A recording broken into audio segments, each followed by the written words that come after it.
it actually pisses me off. Like, low-key, it just annoys me because I'm like, there's so many times I sat and someone tells me, how do I do it? And I tell them. 2 months later, I met that person. Did you make videos? No. Did you post? No. Like, you don't deserve me talking to you at this point. Like, it sucks, but like, don't come and ask me questions if you're not going to do it. You just don't, you know? Now, have you ever wanted to get 30 million followers on your social media channels? Just think about the opportunities that could present themselves to you if you did. My next guest has created a playbook to do exactly that. He's made in Dubai, he's been incredibly successful, and today he's going to teach you the one secret that you need to know. Please welcome to the show, the incredible Mo Vlogs. Kind of weird to say this. I think part of doing YouTube was I was so shy and I was kind of lonely. I didn't really talk to many people, so talking to the camera was actually like my comfort zone. So I think that's how I started. AI is scary. I feel like in the next couple of years, there's not going to be like people making videos. There's just going to be people like making AI videos. That's it, you know? The biggest drug right now is social media and our phone. So I say this, content creators are modern drug dealers. Because like, where else would someone be fixated on this device for like 8-10 hours a day? Like, that's the biggest drug right now.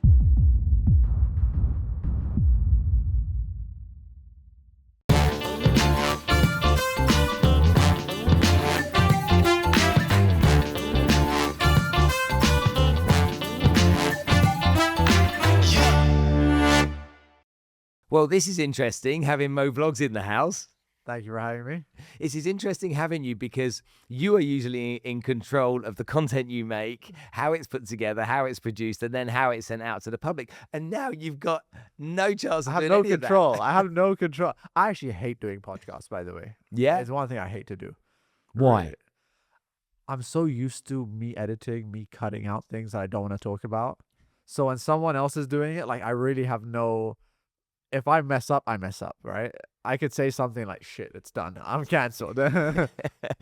Now, the reason you're here today, let's give people some honest and transparent Some feedback. context why I'm doing this. Because usually it would probably be a no, but in a kind way, we scratched each other's backs on something, and that's how it came about. Exactly. I think it was a give and take, you know?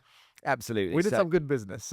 But I'm really glad that you're here. And what I really want to try and do today is give people an understanding about who you are, what you do and how you do it. But rather than this standard stuff that I've seen so many times have been asked of you on various different podcasts, I don't think people really know who you really are. I think they hear a story about your dad and they hear a story about your sister making some money when she was younger, and she was probably the first successful one in real estate. And, you know, and obviously your mum has an audience as well. But I'm not really sure people know who you really are. And I'm not really sure people understand what hell you must have been through over the course of those last 10 years of your life to become as successful as you've been.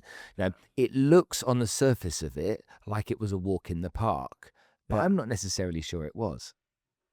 Yeah, I think so. I think that's the beauty of social media, you know?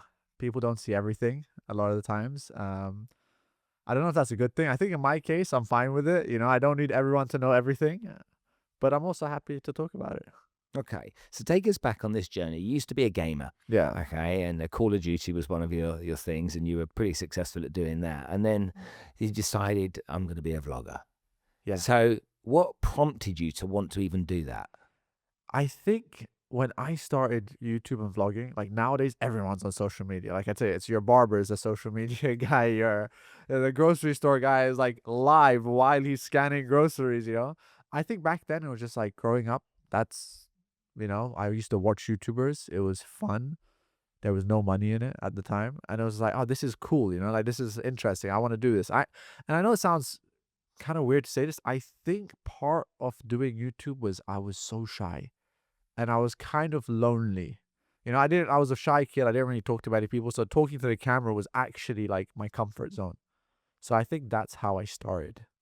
So you almost like this was your imaginary friend almost. I don't mean that in a weird way. It's like, because when we are lonely, if we've got that someone, that alter ego, or in this case, the camera to talk to, it made you feel you could express yourself.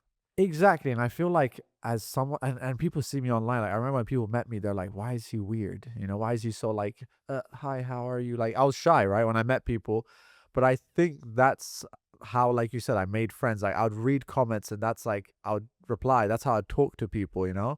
It's kind of like, you know, when you play a video game and you're so comfortable approaching characters, but in real life, you'd never approach a stranger.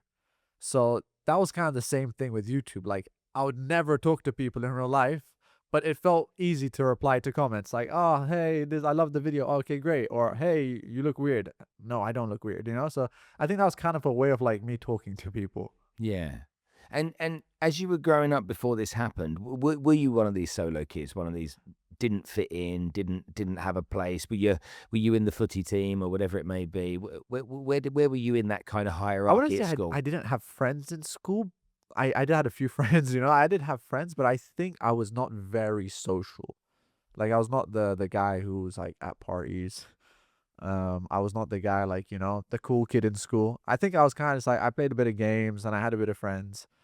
Yeah, I was not the most social, you know. I always had like very small group of friends.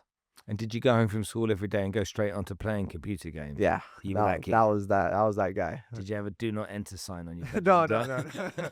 I would just go straight home, put on some Call of Duty, play like 8 hours, sleep, repeat.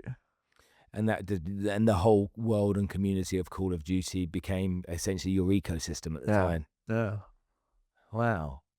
And then, hey, I'm going to make a vlog, and you make a video, and you're going down to the supermarket, no, the pet shop. Yeah, that was the worst. Like that was like the most uncomfortable thing. Like I know it sounds like I think it's so normal for me now, but like when you start, it's very weird to record yourself. You know, I remember my mom was recording me. She's like, "Say something." I'm like, "Stop recording me." Like I thought people are looking at me. Like you know, you start like imagining that people are like looking at you do this because it's a weird thing, right? Nowadays, not so much. But back then it was kind of weird. Why is someone recording themselves in the street, you know? So, I remember the days when I first started making content. I was making it in 2016. I yeah. started, and then I'd walk through, I don't know, DIFC or the Mall of the Emirates, and I'd be like, phone in my hand, I'd be chatting away to it, just People still look at you weird. thinking, oh my god, everyone's looking at me. I feel like such a donut right now. Yeah. I remember in my office, I got one of these suckers that I could stick to the back of the phone, and so I could stick the phone to the window. Light was coming through the window. Yeah. I'd seen that online. Online, yeah. I'd get a mic, so I had this thing plugged into my telephone, and had this long, like 3 meter wire for my mic, and Yeah. I'm like, I'm a content creator, That's it. I made it. and I made this video. it was it was so bad, but I posted it, and I thought I was good. So you made your first video. Tell me after you made that first video. Did you actually make a bunch of videos at first and then release them bit No, by no, bit, no, or did you no. just make one and Make then? a video post, make a video post. And did you like the editing process, or did you like the creation process? What was it I you? liked it all to be honest. At that time, like I used to like I liked everything, you know? Like nowadays I hate it, to be honest, editing. I can't edit my own videos. Like but at that time I used to love like watching it, editing it. I think it was funner for me to like rewatch and edit it and like make funny edits of it. So yeah, I used to love all of it. And so, how much content did you make before you started to really enjoy the process? No, like liking it from the second I did it, you know, like especially because I had a gaming channel first, Yeah, which yeah. was like it's like if I look back at it, it sucked, you know, like the edits. But I think because I was doing something I enjoy, you know, so it's like I didn't hate any of it. I think it was exciting. You know, I was learning how to edit, posting it, getting a few comments. I used to like comment on other people's videos to watch my videos. So like liking it, I love the process, everything. And so then, how much content, or how long had you been making content before you realized that people actually were taking notice, and you felt some form of Look, a feeling of, actually, this is quite good? I think, you know, and it's crazy because nowadays, like 1,000 followers, like I wouldn't look at it. 100,000, like I wouldn't even care, right? But I think back then, like if I got 2 subscribers, it's like, oh wow, 2 more people like follow me. Wow, that's crazy, you know? Like literally 2 single people, which I probably commented to follow me, but it was exciting because it's like you have 5 subscribers and you have 10. So I don't think I ever like thought this is not going anywhere because it really wasn't about like making money or anything. So I think every new subscriber was exciting. That's a whole person watching me, you know? Yeah. So it was never like oh, it's not enough subscribers. Why am I not hitting these numbers? Like I was like, I did a 500 subscriber special, like 500 individual subscribers. I like did party popper, like it was a very small party popper. So there was never a moment like, oh shit, I'm not doing well, you know? Have you been able to track whether some of those people at the beginning are still with you? No. Wouldn't it be interesting having a conversation with some of those people? Yeah, like the very early. Yeah. Actually, one of my first 2,000 subscribers in my first 2,000 was a guy called Tech Rex, and he had millions of subscribers at the time. And my stupidness, the only thing I wanted was him to give me a shout out, right? Because I was like, he has like 3 million, I'm on 2,000. And I remember I used to beg him. And in all honesty, I'm so happy he never gave me a shout out because, you're so naive, when you were starting a YouTube channel. It's like a guy with 3 million followers just followed me. Like, he has to give me a shout out. And why? Why does he have to give me a shout out? And I was so fixated on that shout out. But I think that was one of the guys that I can still message to this day. I haven't, because he has a big channel. I can still message him. But yeah, shout out to Tech Rex. I remember when I saw that, it's like a guy with 3 million followers follows me, and I had 2,000 followers. And I was like, holy shit, I made it, It was a big deal, It was yeah? a big It deal, was a real yeah. big deal. When you were making the content over the years and you were trying to get somewhere, were there times when you sat there thinking, this might not work, this might not become something? It seems like a lot of effort for very little reward. The thing is, and this is why I think it's so important, I always tell this to people. If that's the way you think, you're going to fail because you just don't enjoy doing that thing. So if I was complaining from day one about how much I make, then there's no point of me doing videos. Because if my only mission is to make money out of it, why am I doing this? Let me just go work an accounting job. For example, let me go be a lawyer. Let me go be something that actually makes money. Because if my motive is money, why am I doing videos? Which at the time was not a great financial decision. Nowadays influencing is a very good financial decision, but so I think there was never a time where I was like, "Oh, this is not gonna like." It wasn't about the money. It's I enjoy to do this. I will do this even if it pays me a few $100s a month. Even if I have to work a job and be a YouTuber, I'll work a job and be a YouTuber. And I think that was the mindset. Like it wasn't, I'm not doing it. I'm not making money. It was just like I wanted to do it. It was like drugs. Like I wanted this thing. It was like enjoyable. It was like playing football. Yeah. It was fun. So you were doing it because you're having a laugh doing it. Yeah. So there was never a moment where I was like, oh, this is not enough, or I'm not making enough money. I genuinely enjoyed it. That's where a lot of people I find think there's a disconnect because a lot of people would like to get the success of others. And this is a funny story. I had friends, a lot of friends at the time that were doing YouTube with me early on when I was doing YouTube. And I remember I think I had like 100,000 subscribers. And I had lots of friends which were just friends, right? They just started their YouTube channels around me and I'd help them out. And I think one of them, I gave him a shout out. And he went from like 0 to like 7,000 subscribers. And he was like, it's not good enough. I'm like, bro, you're so lucky I gave you a shout out. You just start from 0. And it's like, oh, I thought I'd at least get 20,000.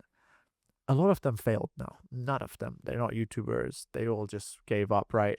But that's the problem. If you're not actually enjoying that thing, you're going to give up anyways. It's like if you play football to make money, the second you make money, you're going to stop training, you're going to start partying, you're going to be a shit football player. So, and I think that's everything in life. Unless you actually enjoy the thing you're doing, you're going to fail.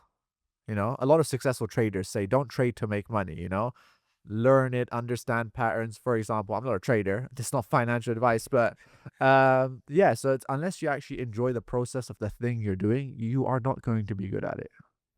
I think that when you look at a lot of people, it's having that persistence, discipline to be able to do something consistently. I mean, if I look at this, 360 episodes we've done. It's been going for 7 years. One episode a week comes out. Whether it's finding guests, whether it's filming content, because getting older guests in the early stages, like It's impossible. Nobody wants to come on your show. I think the first episode I filmed, I think I was live on Facebook at the same time, and I think my mum was the only person on there. She's like, "Why haven't you got a tie on?" Yeah. You're like, thanks, Mom. Yeah. I spoke to Lewis Howes and I said to him, Lewis, he's done about 1,000 episodes. I said, how many episodes did you do before you realized you knew what you were doing? Yeah. He said, I think I was 500 episodes in before the penny dropped. And I think about that and I'm like, you've got to have a love of doing something that you're prepared just to keep going. Yeah. We'll interview people. Alex has worked with me for a number of years. We'll interview people. and we'll get off the interview. We're like, yeah, that was amazing. He was so cool. Wasn't that such a great conversation? Yeah. And there have been times that we've interviewed people, it's tumbleweeds have gone through because It's hard. some people Some just, people just, just don't know how to do it, yeah, and just aren't, that's it. aren't made for it, And then I've just kept going and going and going, and I've had those moments where I've sat on the bed and I'm like, should I continue this?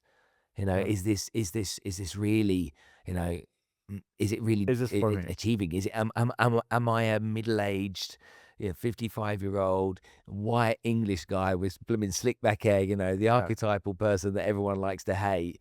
Am I the right person to be doing this? Yeah. I haven't got bleach blonde hair like you. I don't wrap leather around blooming Yeah. cars and stuff like that. My creativity is in the conversation and the questions, and then I'm like, oh, I might be boring. And then I talk to my 26-year-old or my 23-year-old. I'm like, you watching the podcast? And they're like, They're like, no, why would I watch this? I'm watching Mo vlogs.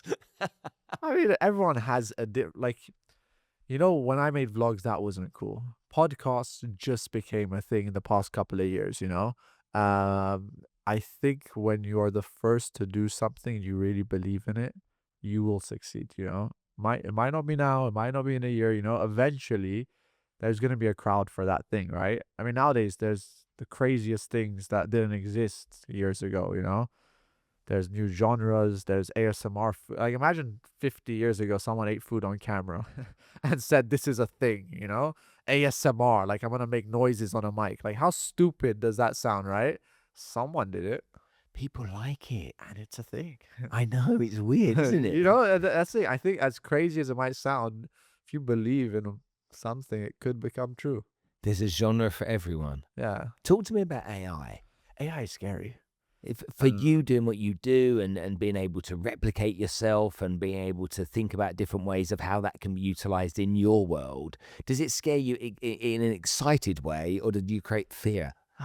Honestly, I sometimes worry um, that that's it, right? I don't think, and I saw a lot of people talking, like, we just, like, my team today, literally, we've been going on, the Sora app. Have you heard Yeah, about so it? sorry, yeah. I feel like in the next couple years, like, there's not going to be, like, people making videos. There's just going to be people, like, making AI videos. That's it. Because it's getting really good. Like, it's scary.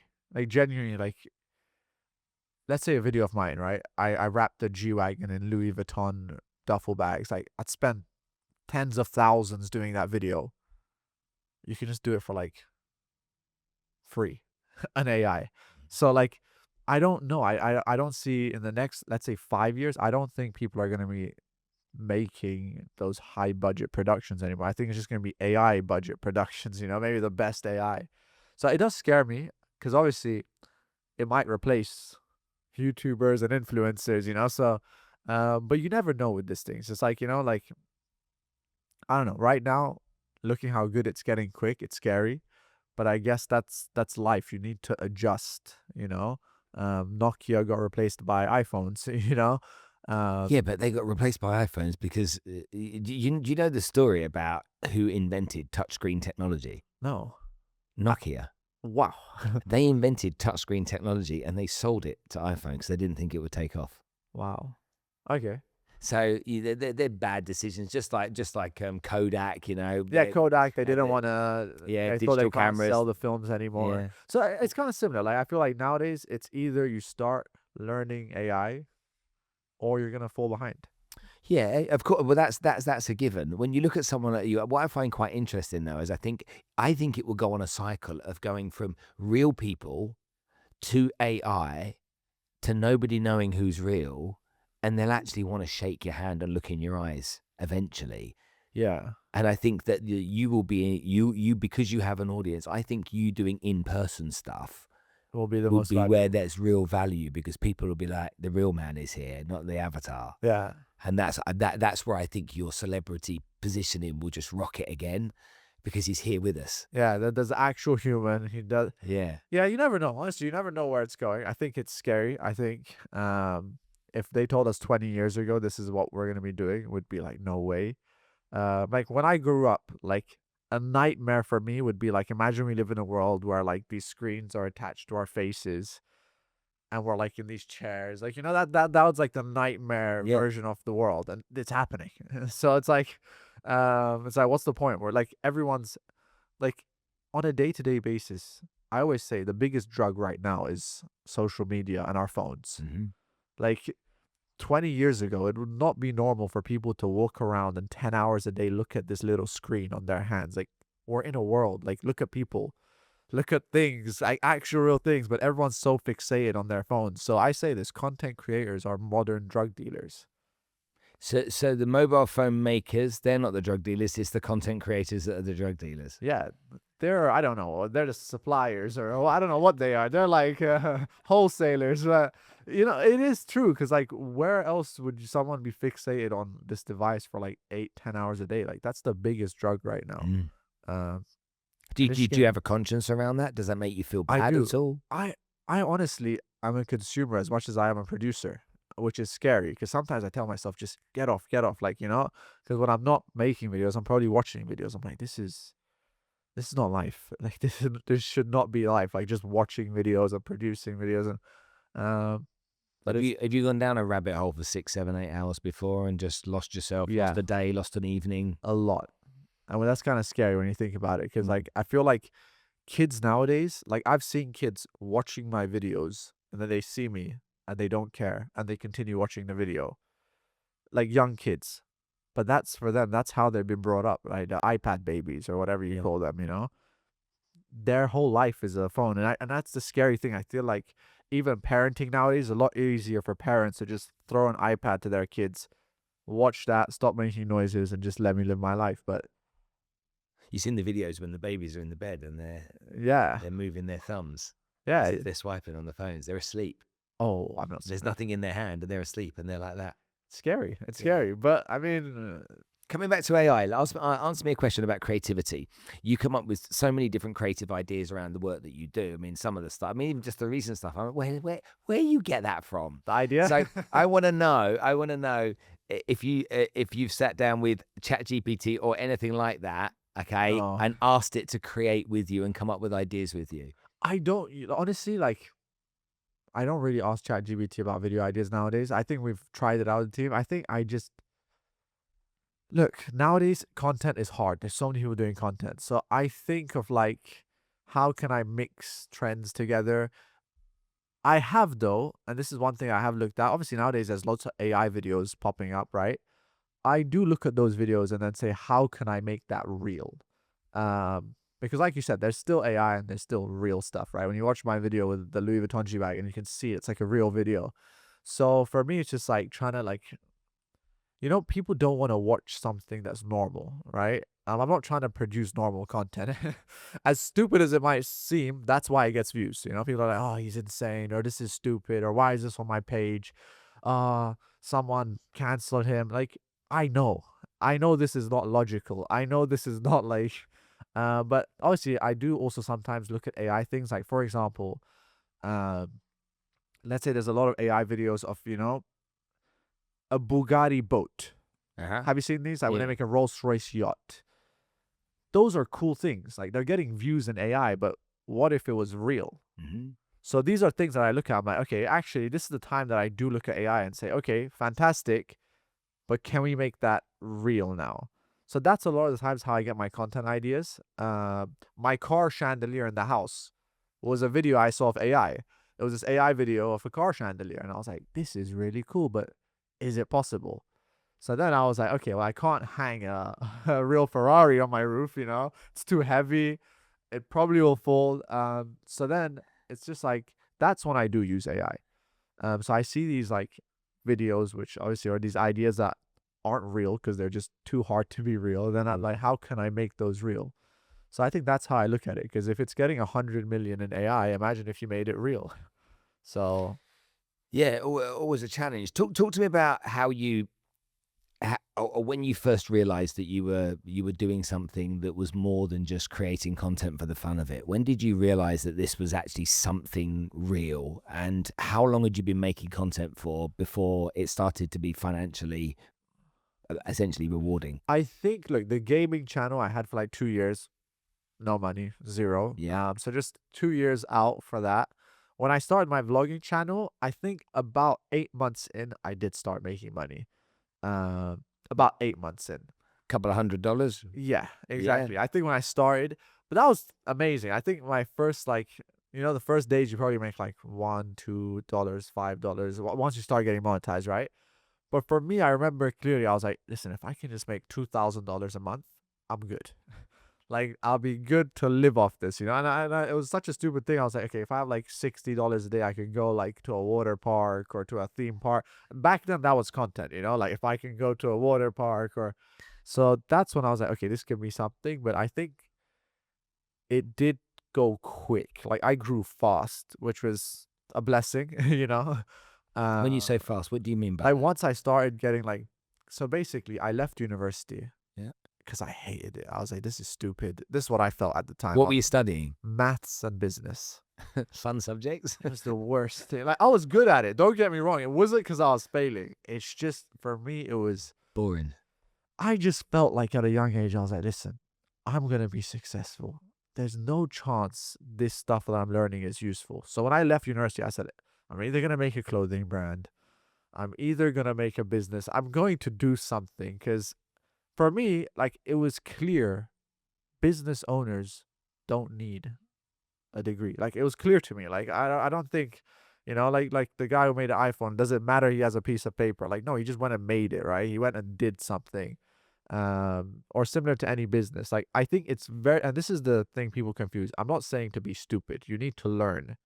It's just, do I need 4 years in a classroom to learn? No. And do I need to pay $20,000 a year to learn? No. I can just watch YouTube videos to learn for free. So I think, what was the question again? We're talking about how long it took you to Yeah. scale. So I think I realized when I left university, I don't want to do this. So I just gave myself a year, like all in, try this YouTube stuff. And if you can make money, great. Don't come back to uni. If you don't, then you have failed and you have to go back to uni. So I think that's when I really took off So 8 months in, you started to make some money. How long after that 8 months then did you start to make like decent money? quickly. I What, think 4 months, a yeah. year? So let's say when I say 8 months, when I took my gap year, I was already 5, 6 months into it. So Yeah. I'd say like 2 months into me leaving uni, or 3 months me leaving university, I started making money. I think the first month was few hundred, then 1,000, then 2,000, and then it was like 4,000, $6,000, $10,000. So like, for a 20-year-old kid, $10,000 a month is Huge. huge. So I think it was quick, and like, I realized, okay, this is going to make you. And was there one piece of content in particular that had some form of impact that Yeah, did better than everything else? I think it was the car videos I made with my sister. Uh-huh. We got invited. So look, I'm not from, like, I wasn't poor before I made YouTube. I'm not like trying to sell like this. Like, I was struggling. My sister had done well in real estate before, Yeah, so yeah. we had money. But it was money that was just there. We weren't really making new money, because she made her money before the financial crash. When the crash happened, we left to uni. We're like, you know what, this it's not a good time. So when we came back, we had some savings, and then it was just like, okay, well, we have savings, but we don't have any income now. So I think the videos that took off were the car videos. I think my sister, she had a Lamborghini, you know, like, not to even like, just, she had a Lamborghini which she bought with her savings. We weren't making great financial decisions, which I think was interesting for viewers. I'll be very honest. I've never been good with money, like, we've always spent what we've had, which is probably scary to say this to people, but like, I think we spent everything. Everything. Like, when my sister bought the Lamborghini, that's everything she had almost. When I say everything, like, okay, she had like 20% reserve, Emergency money, but Yeah, yeah. yeah, that's how we've always lived our life, Like, whatever we've had, we've spent. Which So when you think about that as financial decisions, you didn't get a good financial education, and so you've made more and more money, and because what we do is when we earn more money, yeah, we live to the level of the money we earn. yeah. And is that what you did? We lived beyond, way beyond. The thing is, like, and it's I don't say this, but money is just a thing, right? Like, if you're not gonna spend it, I see so many people, like the most successful ones, they actually are the ones that spend the most. And I feel like the people that are so fixated on money and like saving it and stuff, I feel like they don't get far in life because they're too scared to spend it. And they're like, oh, but what if it goes wrong? And what if I spend here? It's like in business. The companies that end up spending the most and losing money actually become the ones worth the most, right? They take that risk. And I think that in our case, I started videos. Look, my sister just wanted a Lamborghini. She bought a Lamborghini. I ended up making videos from it and we made more money. And it was just, maybe it's luck. Maybe it was meant to be. It's 10 years though, yeah? Yeah. You've made, I won't ask you the amount, Yeah. but you've made an amount of money over those 10 years when you tot it all up. Yeah. Okay.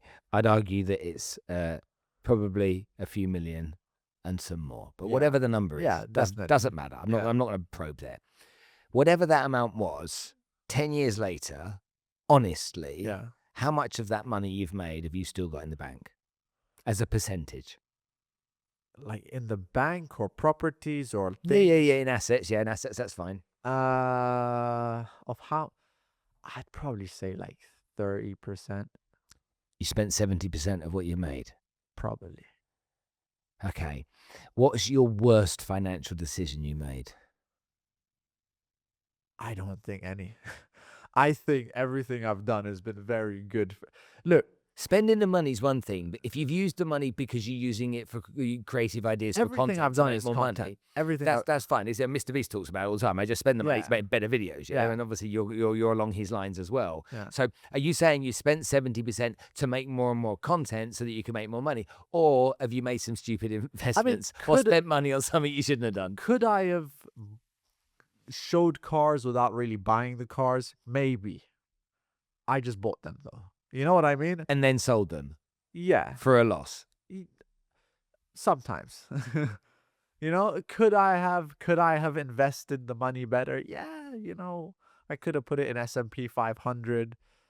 Instead, I bought a Lamborghini and sold it at a loss, you know? So I don't think I was a perfect money decision maker, but it worked out. And I think that's more important. I think people are so fixated on the best move. It doesn't matter. Just make the move, you know? For me, it's if I'm making money, it's fine. Now, how much, if it's 50%, 80%, you can't be the perfect money maker. And I think that's the mistake a lot of people make. You know, they're so fixated on like, what's the right investment or how can I make the max return? As long as you're making money and you're in the right projection, just keep going. Just don't stop to be the perfect analysis, you know? Yeah. So I think it's always been like buying things for videos. I was a content creator, you know? So yeah, I think my best and worst money moves has just been like, okay, my worst financial decision is probably buying too many cars. Like right now, I think I have like 15. Actually, I want to sell some now because I don't make any more car videos. You got 15 cars. 12 or 13, maybe 15. Yeah, total. Cars. Yeah. And how many of them have you not even driven this year? Most of them. I think I driven 2 out of the 15. Why? What are you doing? Why are they sat there? I know it sounds crazy, but like when you come into my house and you see 15 supercars and you are like another YouTuber or celebrity, I think to a level, uh, you get a lot in life out of, you know. Okay, I know it's crazy. I had a friend. I won't say who. He had a 1-digit plate number. I think you'll know. Um, and I remember I'm like, this is like 40 million dirhams for a plate number, and another one which is like, I'm like, why'd you spend so much money on these cars and plate numbers? It's like, Mo, if I tell you I'm successful, I have to prove it to you. I have to try and tell you, like, and he's like, listen, I sell buildings, I sell properties. I cannot sit there proving to people that I have enough money to build this building and da da da. He's like, the second they come to my house and it's a client and they realize I spent 50 million on a number, on a car, I don't need to sit there and prove to them that I'm good for me selling you a property or something. And I think similar in my case, like, okay, you know me, right? But a lot of people might not. Yeah. and we work with a lot of people, right, for advertising. The second they come and they realize, okay, this guy has got like 15 supercars, it's justifiable that I'm not going to run away with your 50,000 or 100,000, you know? Like I come to your house now, you have a fantastic house, right? If I'm going to do business with you now, I trust you to a certain extent, you know? I know like you're not going to run away for 100,000. So I think a lot of it is also that. I think I deal with a lot of rich people. It's just to be on the same playing field. Where does that come from? I think just I've realized it, you know, like being around so many rich people, I've realized that's how they operate, you know? No, you are so well known with such a big audience Yeah. that you don't need to say anything to anyone. I don't. You don't need to show 13, 15 supercars on Yeah. your driveway. Your work speaks volumes. Yeah. Yeah? That's why people come to you. Yeah. So there must be some part of you that cares either deeply or has a perspective about what other people think that really matters to you. Maybe.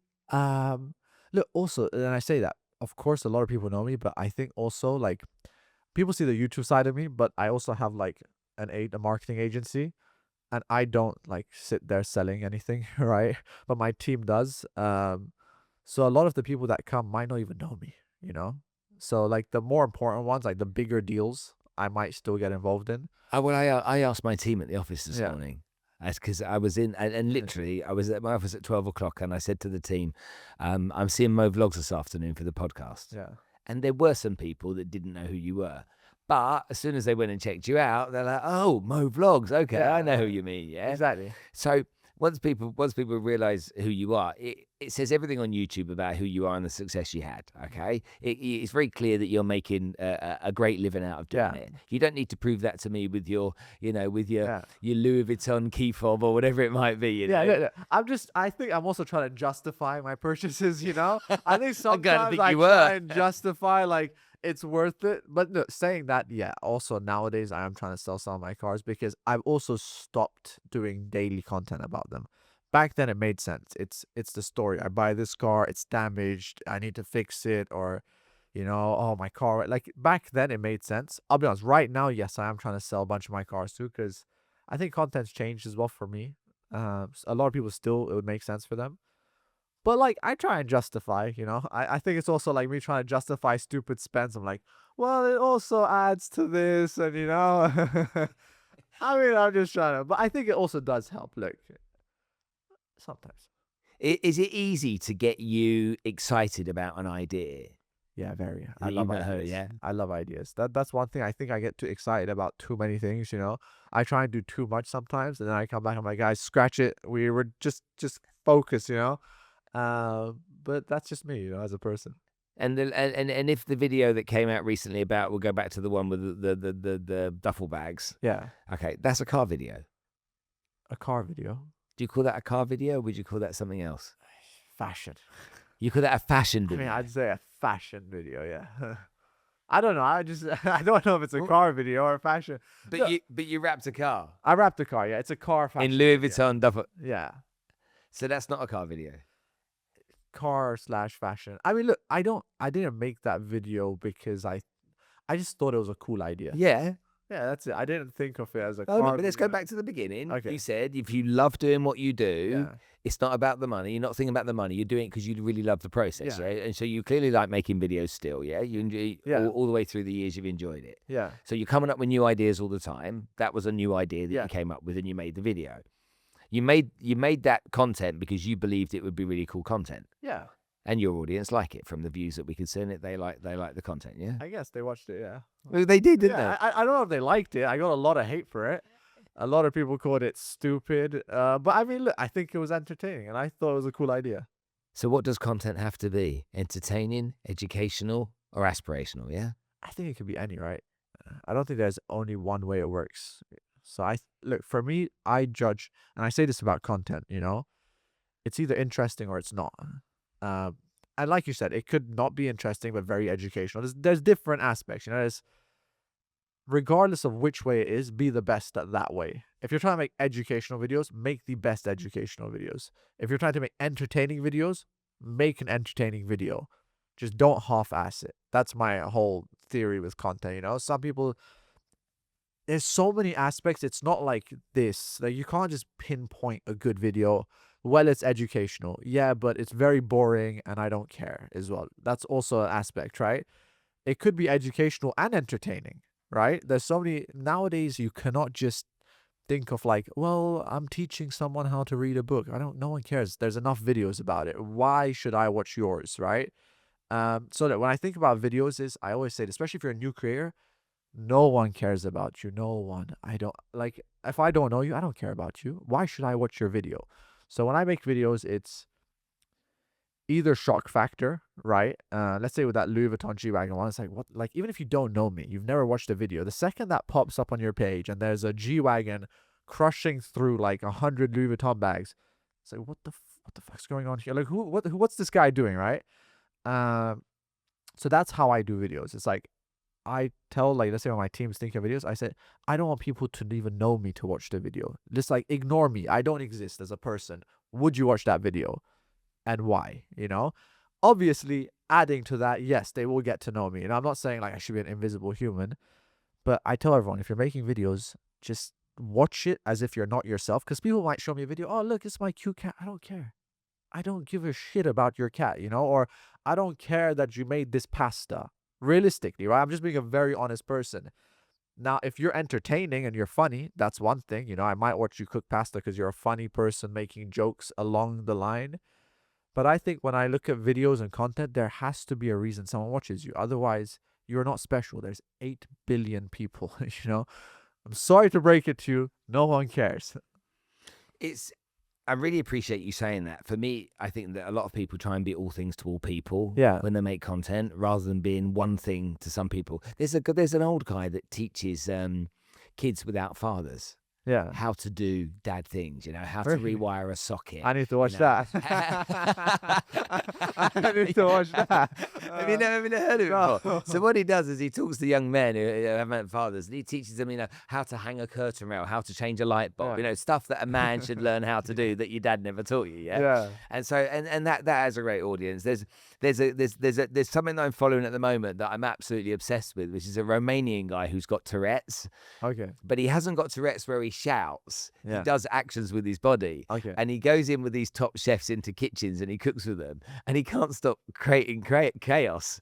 And it's absolutely comedy gold. Yeah. But he's leaning into that one thing.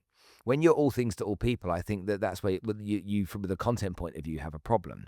You've built yourself a reputation, an audience of following that like that kind of stuff. Yeah. And as long as you serve them, is the one worry though, how that person that was a big fan of your stuff 10 years ago, how they grow up, Yeah. and how that content becomes either less appealing to them and you have to bring in a newer, younger audience, or is your content growing up as well? I think, look, the perfect answer would be like, don't care and, continue doing what you want to do. At the same time, realistically, it does scare you, right? Like, if you have like people stop watching and, oh shit, I'm doing something wrong and let me please everyone. But I don't think it works. I think, look, me being frank, I used to make daily videos and get 1 million plus a day. I cannot do that right now, right? Interesting. I can do that on Instagram now. I can get better views on Instagram. I don't think there's a perfect answer, I think just do what you can, Like- You've seen Prime struggle, Prime, like that. the drink. Yeah. Have you seen it struggle? I mean, So I've heard sales of have it. fallen off a cliff. Okay. So it was launched obviously with Jake Paul and No, Logan Paul and KSI. Logan Paul and Yeah. KSI. Okay, became this huge thing very quickly. Okay, kids all wanted it. Yeah. Okay, that was I think 2 years ago. Yeah. The kids don't want it anymore. Are you sure though? Like, and I Well, asked if this the guy- sales fall off the No, cliff, but is it like like a fact as well? By the way, of course, I'm not saying it hasn't fallen. Like, but look, I don't really fixate on other people's news. Like, it's no, but so- there are lessons. I think there are I lessons. think there is there are lessons. lessons to tell. I think one lesson I learned. I don't from say it- criticize anyone. Yeah, no, exactly. but I think just make a good product. This is what I've heard. I like personally, like I've had the drink a few times. I'm just not into those type of drinks. They sent it to me. I think it's great. It's sweet. Maybe it's kids might like it. Would I have it on a daily? But also, I don't drink Gatorade. I'm not that audience for those type of drinks. And because I mentioned Gatorade because I know that's their like that niche of Competitor, yeah, thing.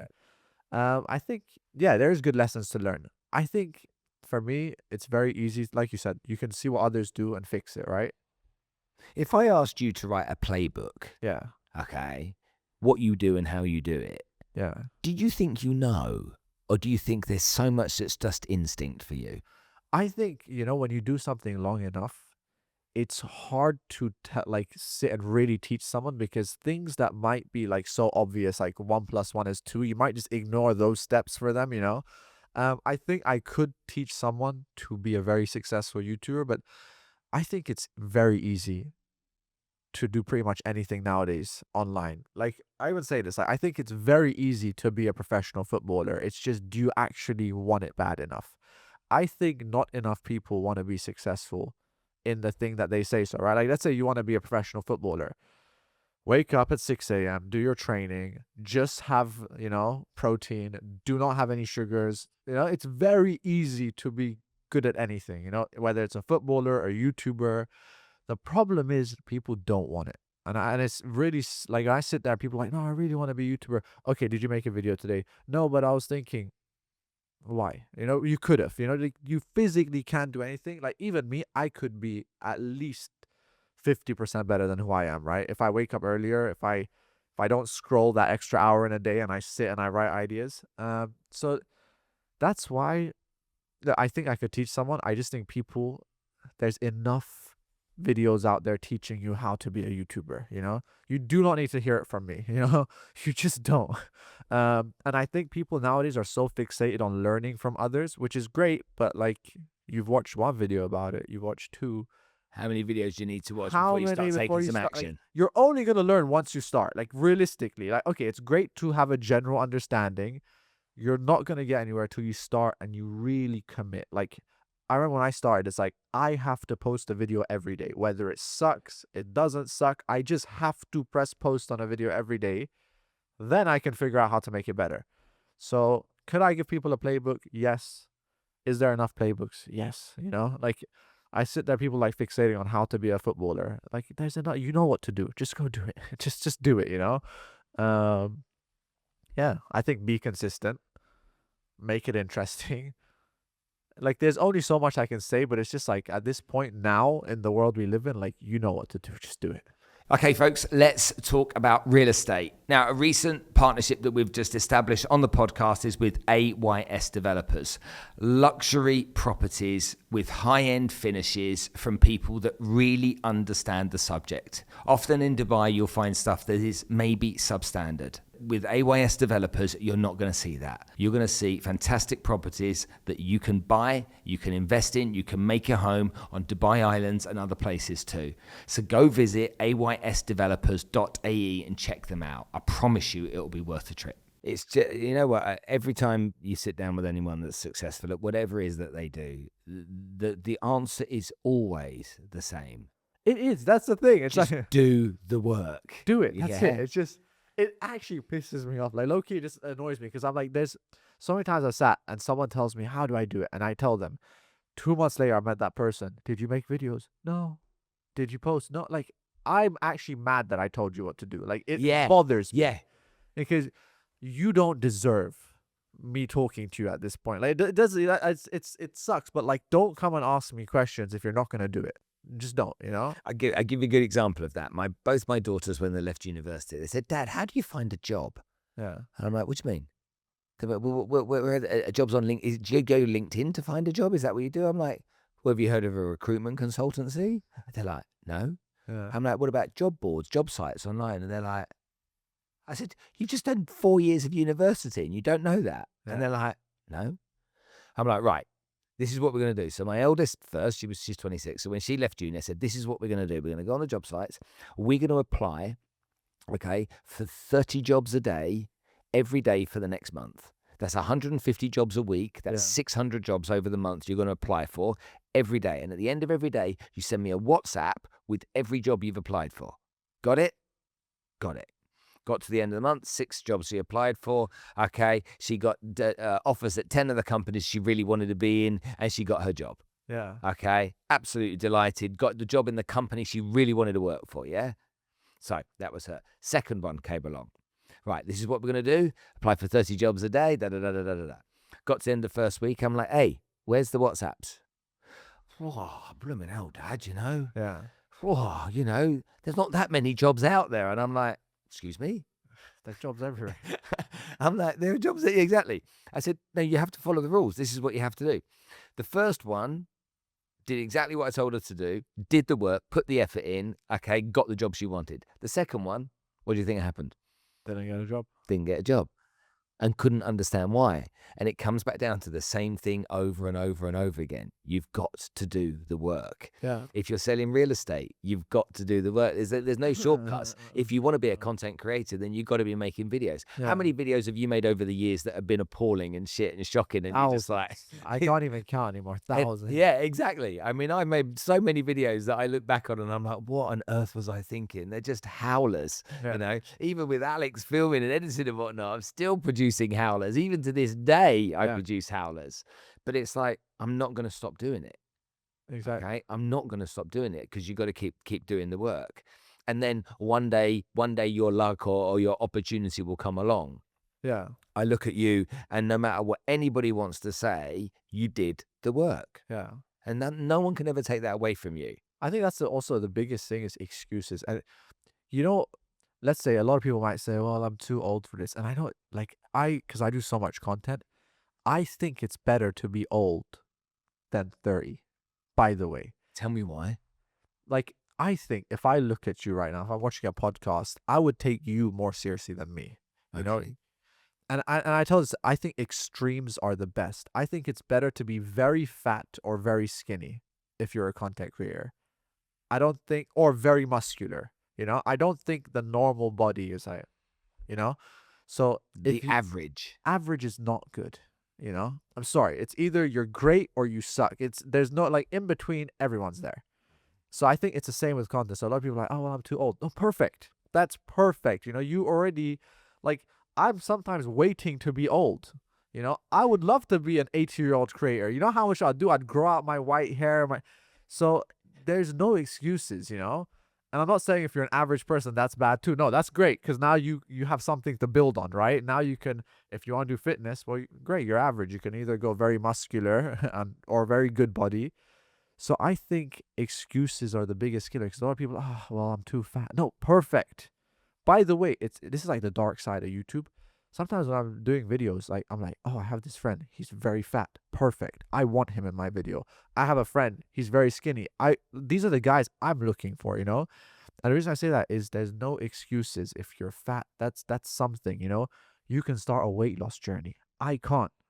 If I wanted to do that, I have to get fat to lose weight, So I think the biggest killer of everything is I think people just want to make excuses. The second they look at life and say, I can and I will do it, I think that's the biggest. It's all in the mind. If I wake up and I say it's impossible and I can't make it, I'm going to believe that. If I wake up and I say I can do this and I stop trying to make excuses and I start trying to find the solutions, that's when you'll succeed. And I think when I wake up, I'm like, a lot of times I'm like, oh, I want to do this, and then someone tells me, no, you cannot.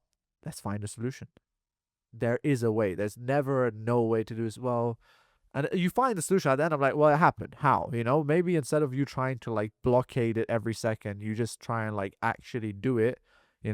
I can't do this because I'm not famous. I can't do this because I don't have followers yet. Okay, fine. You're never going to do it. Well, great. Go die. What do you want me to tell you? That's it. You failed in life, When do you know, as a content creator, that you suck? Because Gary Vee talks about that, which I love, okay? He says, you make videos for a period of time. Let's say you make them for a year, video every day, 365 or whatever it is that you've made. If no one's paying attention, then you either need to change your content or you need to realize, because some people are going to suck at different things, You and I would suck at different things no matter what it may be. When do you know that you're not going to be able to make it? If you've done the work, you've made those videos constantly, and still no one really gives a shit. Yeah, no, I think there's no perfect answer. I think, look, just the thing is, I'm very honest with myself, right? If I was doing something and I just look at it, I'd just assess everything. If I'm trying to be in, let's say, fitness or whatever, I don't know. It's just it's not a stupid. there's not one answer to it, right? I think if you're making content, you should sit there and honestly give yourself feedback. The problem is too many people lie to themselves, you know? I've just had people where they show me a video and they're a comedian. It's not funny. It's not funny. It's just not funny. You know, like, and the people around them might laugh. You're not gonna get, like, and I'm not saying that they should quit. Figure it out, right? Or if they're making gaming videos and it just sucks and you're not the best at the game, you're not entertaining, and your edits suck. Like, I think you need to really just be realistic with yourself. And I think people are, but they make excuses. Like, I'll be honest, I've made videos and I know they're not the best videos. But sometimes it's been easier to say, well, let me post it than to let me fix it, right? But we know, like deep down, people know what their problem is. They know it.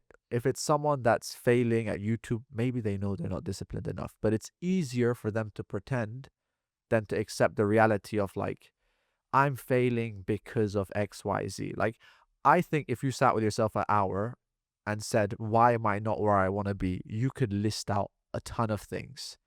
Would you do it now? Maybe not, you know? I think deep down, everyone knows why they fail. They just don't want to change that thing. Some people might be in bad relationships, you know, but they want a girlfriend, but she's not really supporting their work. And it's that hard decision they need to make of like, where am I going to pick, you know? Um, some people might just, you know, like I have friends that they go out partying every night. You know that's your problem. You go out partying, you wake up late, you don't get the work done. Do they change that? No.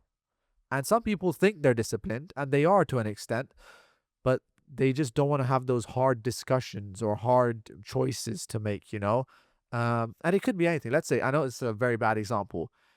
Maybe your team is not good at editing, right? And that's the reason your podcast fails. And I'm not saying this, I'm not like, this is just an example, right? Yeah. But you're like, oh, if I need to go find a new team and I need to find a better one, it's fine. Let me just try and tell my team. And you know this person is not going to get you where you need to go. Sometimes it's easier to keep them than to replace them. Yeah. So I think deep down, everyone knows every single reason they fail. It's just sometimes easier to not take action on it than it is to take action. And I think that's also a very big problem. Like you said, someone might sit there for 1 year and make a podcast every day and it doesn't get any views. They know what they need to do, but it's just hard, you know? It's either you pick the real hard way, or you just get the same results. You're not going to get a new result with the same thing every time, you know? If it's either change something because it's proven you failed. What are you doing different to succeed? You know, that's it. That's the outcome, you know? It's so interesting that you say that, because I'm a 55-year-old man, you're a 30-year-old man, okay, and you're giving me bags and bags of wisdom right now, okay? You're making me look in the mirror. We recently changed the name of the podcast to Made in Dubai. It used to be called Unscripted with Spencer Lodge, and it was like that for a long time. Yeah. And someone had said to me a long time ago, oh, it shouldn't be your name, it should be called something else. And I was just like, okay. And then somebody else gave me advice that many years ago, it should be this. I didn't know what was right or wrong. I wasn't in a position to do loads of testing, but we just ran with it. And then this thing's been going on, call it Made in Dubai. It's been going on for a while in my head, call it Made in Dubai. The moment we announced it was called Made in Dubai, it meant that the guests had to change, because we were interviewing Tony Robbins from America. He's not made in Dubai, for example. Now we have to talk about success stories in Dubai, whether that be business success, creative success, any type of success, and stuff that's been made in Dubai. But on the back of that, we've already, and bear in mind, what is he, 4th episode of Made in Dubai? Yeah. So with 360 episodes in, you're the 4th episode of Made in Dubai, okay? And so 4 weeks in, we've already had contact from the UK TV channels saying, would you consider making this a show? Wow. And the room is the same, Yeah. okay? The sign is over the top of the old sign. The old sign is under that sign. Yeah. So everything's exactly the same, but just by making that change and being brave enough to say, and I was going over and over in my mind, should I do it? Should I? You know, is it the right, is it the wrong thing? I won't be able to interview all these other international celebrities when they come in. It's just, I'm going to miss out on that. That's a bad thing. It's still a good thing. That's a bad thing. And yet you make the change and you take a chance. Yeah. But like you say, you have to be really honest with yourself. And it's so important because I have to be honest with myself. And you know that what you just said about Alex is a really valid question, Yeah. okay? Because it's more painful to change Yeah. than it is to stick, okay, and slightly improve. You're absolutely right. We've had conversations over the years where like, is it the right thing for him? Is it the right thing for me? Yeah. Okay, so it's a valid point. And I'm just going through the process of changing my team, my social media marketing team, to a different team. Yeah. That's been a painful process as well. Yeah. But if you're willing to be really honest and you're willing to do the work, and if I was willing to sit down and say, how do I make this podcast even better? I could write a list of 10, 20, 30 Yeah. things down. If I sat down tonight, I could probably call you tomorrow and go through those 30 things and you'd say, do those 3. I think sometimes we ask questions that we already know the answer to. Oh, yeah. This happens so many times. Like, I'm asking a friend a question. I know the answer deep down. I just want him to validate the wrong answer. And that's why you need the right friends, the right people around you that don't just say yes. Like, I have a really good friend. I call him for everything. His answers are always the right answer. But But you knew it anyway. I knew it anyways. And he tells me, bro, you know, like, you're better than me at this social media stuff. Why are you asking me? You know this video sucks. Like, you know what's missing. And I'm like, yeah, but what do you think? Should I still release it? He's like, well, if you want it to suck, you could still release. You know, it's easier to just, let's just do it. Oh, I need to re-record. I need to reschedule it. But we know the right answer. Like, sometimes just asking the question before the person's answered, we know. It's just the hard truth is there. It's like, for example, you might be in a bad relationship. The second you ask someone, do you think I should break up? Because you already know deep down why your relationship is failing. There's no point of you asking someone else, but sometimes it's like we're so scared to take that action. It's like it's like someone else, like we just need like a little push from a few other people. And that's why I think, yeah, deep down, everyone knows everything.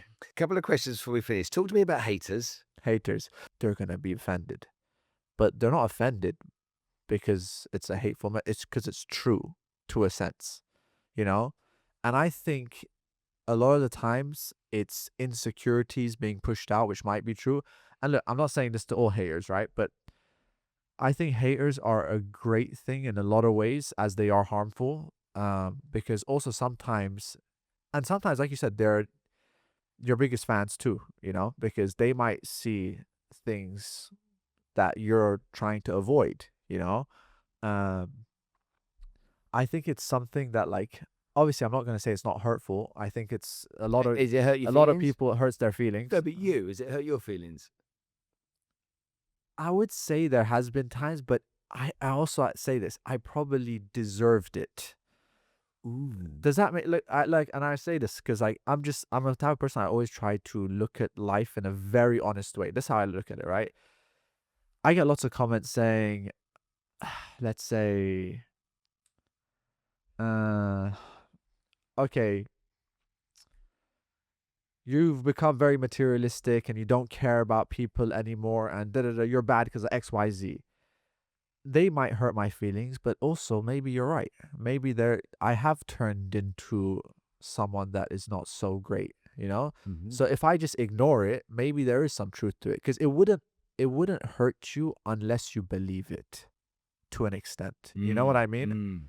I think it hurts you when you believe it. Because I tell you, if someone calls you obese right now and they keep saying, oh, he's so fat. If I have a six-pack and people keep calling me fat, I would just ignore the comment. Like, Who cares? because it cannot get to me, because I'm not. Like, if I have a six-pack and they keep calling me obese, there's nothing. But if they say, you're not muscular enough, and I look at my arm and I'm like, yeah, and I could have worked hard on it. If someone says, your videos suck now and they're not as good as they used to be, if I'm making the best videos, I might be like, oh, whatever. But if I know deep down there's a bit of truth, that's when it hurts.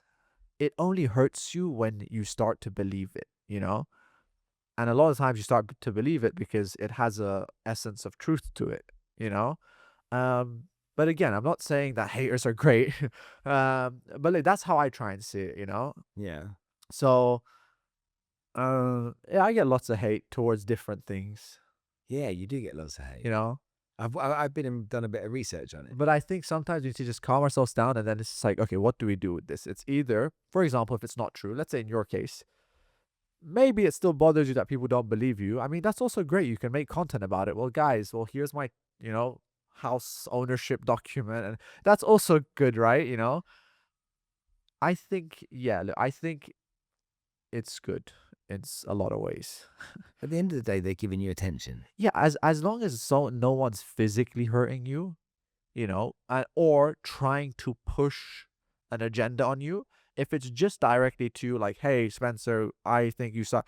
As long as someone's not trying to bring you down, I think it's fine. When I say that, like, don't start a Spencer cancel attack and everyone's attacking and it becomes like a boycott for no reason. That's bad, I think, because then you're affecting someone's life, maybe like your earnings or something. But I think on a day to day basis in comments and stuff, I think it's good. And some of it is, as you say, Some fair Some of it's criticism. fair. Some of it's like bullies. Some of it they have their own issues in life, so they're just trying to project it to you. That's fine. Whatever. But I think there's a lot of cases where I'd say it's if they're physically now coming to your house or crossing certain boundaries. Okay, relax now. If they're trying to like hit you in real life, there's certain boundaries. So obviously, I'm just trying to like talk about it. But yeah, there's certain incidences where you cannot hate on someone. Don't go up to them in public and intrude their space or try and hit them or attack them or try and make a boycott on someone.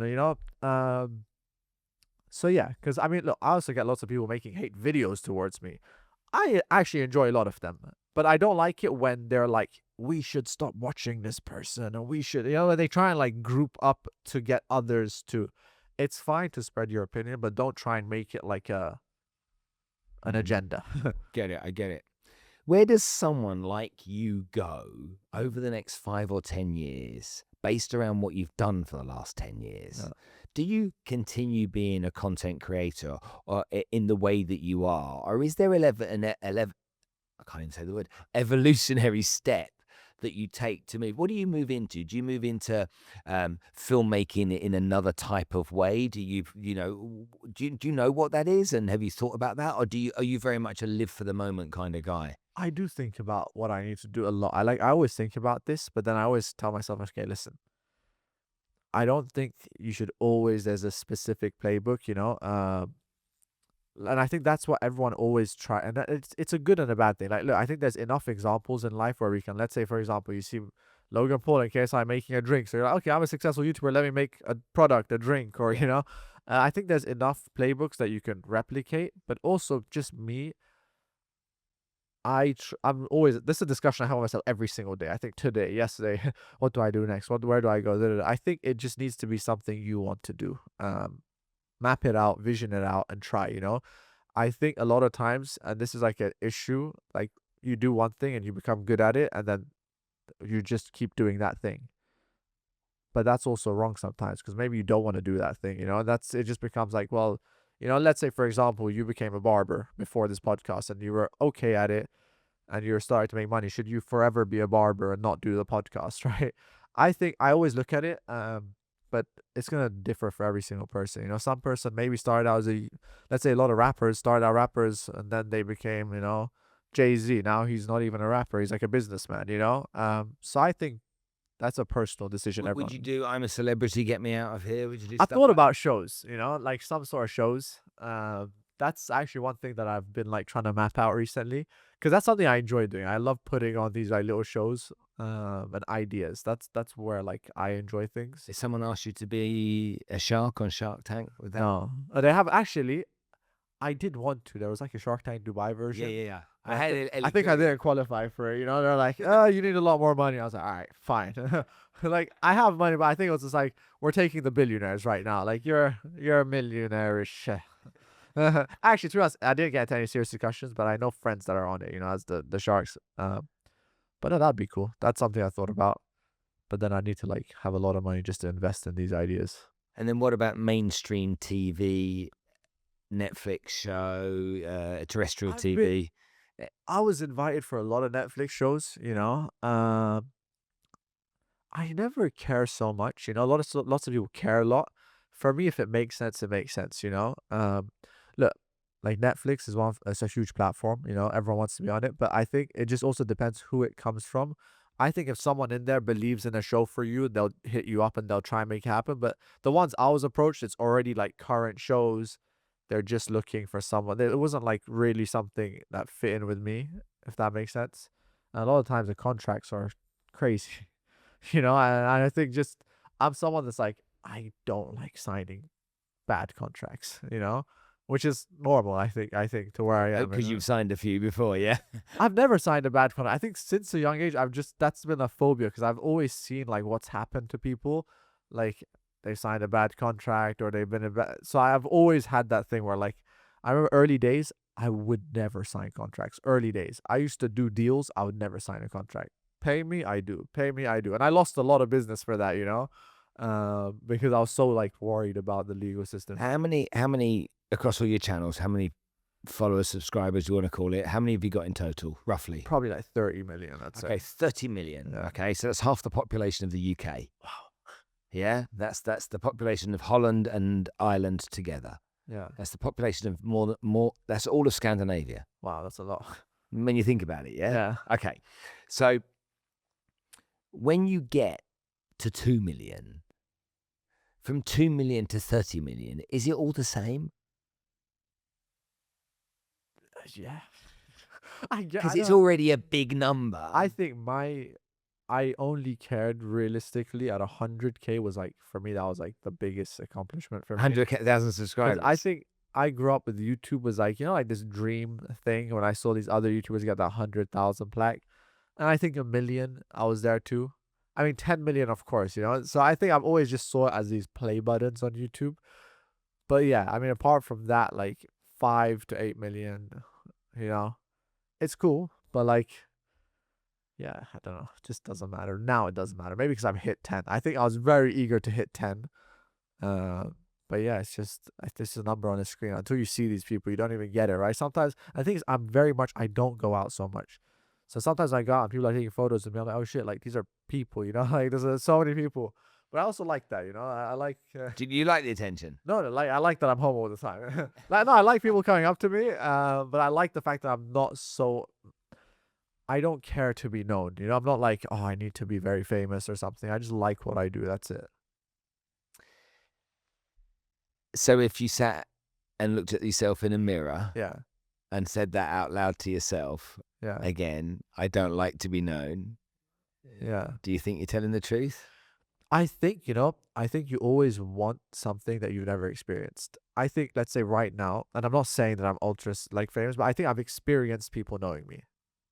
And it's nice. You got 30 million. Yeah, exactly. people. I think I've You've just experienced. established that's many countries put together.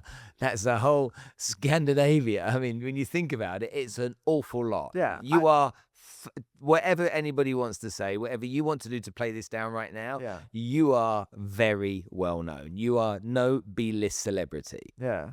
Don't play that game. Yeah, no, with I me. think I've experienced it. That's what I'm trying to say. Yeah. It's like right now, would I care so much to have a Ferrari? Like, let's say I have one, but not really. Even if I sold mine, I've experienced that thing, So I think it's only ever exciting when it's a new experience. You know what I'm trying to say? Yeah. So I think right now I've experienced that. I love it. Why not? I love people knowing me. But it doesn't give me a buzz right now, if that makes sense. What does? I think right now I just love doing cool ideas. Just things that I find interesting.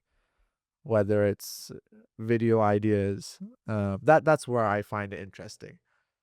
Isn't that interesting? We come full circle with this Yeah. conversation where we started from to where we end Yeah. in that conversation. That literally encapsulates the whole thing. I did it because I loved it, Yeah. and I do it because I love it, Yeah. It's just that's why we do it. and that's why we do what we do. Yeah. Mo, thank you so much for coming. Thank to you spend so time much. on I the show appreciate it. today. It's It was really, a great really good chatting to you. podcast. It's been fantastic talking to you. I really appreciate you coming on the show. Thank you. And hopefully 1 million subscribers soon.